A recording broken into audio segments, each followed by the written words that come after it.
If you ever find yourself in Covington, be sure to look for a blue building with the orange sign. It's a sign that stands for hospitality and delicious treats ahead. And my nickname is Chako, so that's why my shop's name is Chako. Our concept is omotenashi, which is the hospitality. So when people open the door, we always smile and be kind, and then we explain well, and then I just want to provide good food, and not too much sweet, and then healthy. And you don't eat vegetable only, so you eat meat and vegetable.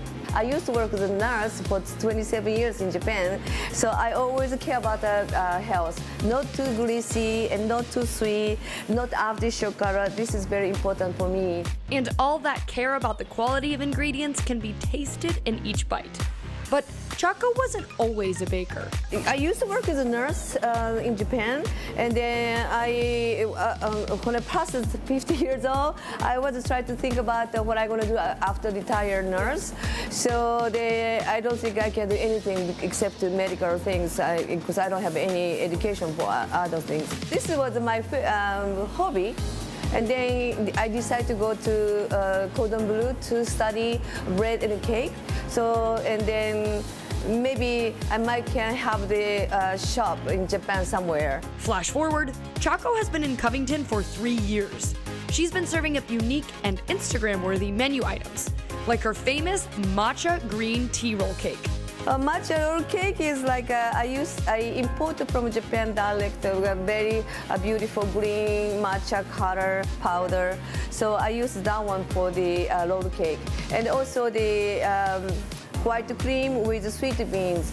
So it's a green, white, and then sweet beans like a dark, like a black. So very looks good color contrast. But it's not just colorful cake she's sharing with the tri-state. It's also her upbringing. The Japanese culture is rooted in discipline, hospitality, and creating a one-of-a-kind experience you won't soon forget.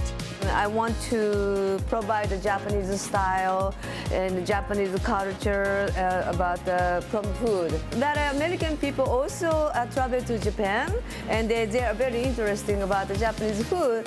And then after they come back from there, and then they find out my shop and they come to here, and they are really exciting. I know this melon pan or something like that. Chako also has plans for the future. She's going to start up cooking classes and is looking to bring in a partner to help her out in the bakery. But for now, she's happy to be serving up delicious little works of art. So go try something new and take your taste buds on a trip to Japan. Wow, Allie, I love this. Thank you so much. And Allie, of course, is joining us in the conversation right now. Allie, great job as always, but did you get to try any of the treats? I was really interested in that, the matcha tea rolls. That looked delicious. Yes, that was actually, I did have a chance to try it, and that was the first time that I've had the opportunity to, and she was very kind and also sent home with 2 other flavors, a chocolate one and almost like a strawberry shortcake, and I was so pleasantly surprised. I didn't know what to expect when I would cut into it. It was so light and it was so fluffy, and it didn't feel heavy. And as someone who doesn't eat a ton of sweets, I really, really enjoyed it. And each one had a very distinct flavor, so that was awesome. And I highly recommend checking it out. It was so good. So, Allie, what did you find out about how she made the leap from Japan to a cafe in Covington? Mm-hmm. Yeah, good question. So, as she said, in celebrating National Nurses Day, right, she was a nurse for 25 years, and her son actually ended up coming here to America for work. So that's a big reason as to why she ended up following this way.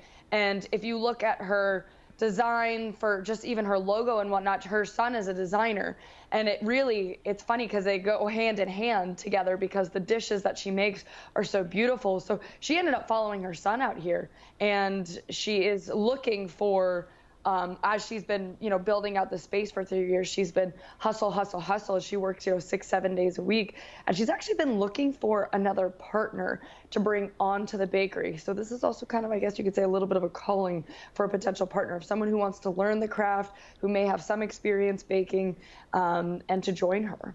Same cuisine? Same cuisine. Yeah, she's willing to teach as well, but who's passionate about it, right?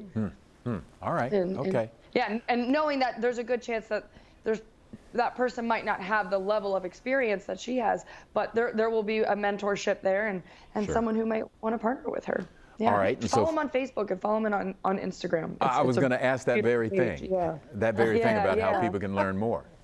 All their treats, yeah, follow them on Instagram. I'd say that's probably the best place to go, and to check out their full menu. Because keep in mind, it's not just baked goods. They also do the sandwiches and the soups and the salads. And they have this specific sandwich that's like a tip your hat to Cincinnati. It's like a pork cabbage sandwich. So Porkopolis, check that out and to find more information. All right. That was fun, Allie. Thanks a lot.